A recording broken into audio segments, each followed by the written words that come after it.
Hi అండి, అందరికీ నమస్కారం. చాలా రోజుల తర్వాత మరి ఈ రోజైతే నా శివయ్యకి ఈ విధంగా నేను అభిషేకం అయితే చేసుకున్నాను. ఎందుకంటే కార్తీక మాసం అయిన తర్వాత నుంచి చాలా అంటే చాలా దూరంగా ఉన్న నా శివయ్యకి టైం కుదిరినప్పుడు మాత్రమే అభిషేకం చేస్తూ మరి నాకు కూడా ఏదో బెంగ తీరని వెలుతులో కనిపించింది.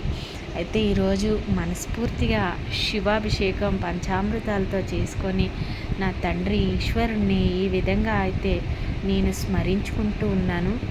మరి మనం చాలా అనుకుంటూ ఉంటాం. చాలామంది మన జీవితంలోకి రకరకాల పర్సన్స్ వస్తూ ఉంటారు, వెళ్తూ ఉంటారు. కొంతమంది మాత్రం మన జీవితంలో మంచైనా చెడైనా అలా గుర్తుండిపోతారు. అది కూడా మన కర్మ వల్లే అని మాత్రం మనం భావించుకోవాలి. ఎందుకంటే మనం ఎవరిని తప్పు పట్టడానికి లేదు, ఎవరిని నిందించడానికి లేదు. కర్మ ఏదైతే ఉందో దాన్ని అనుసరించి మనం నడుచుకోవాలి.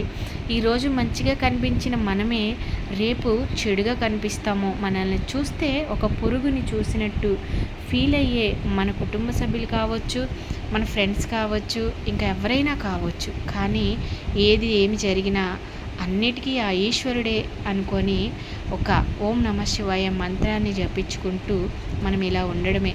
అలాగే నా పూజ గది ఎలా ఉందో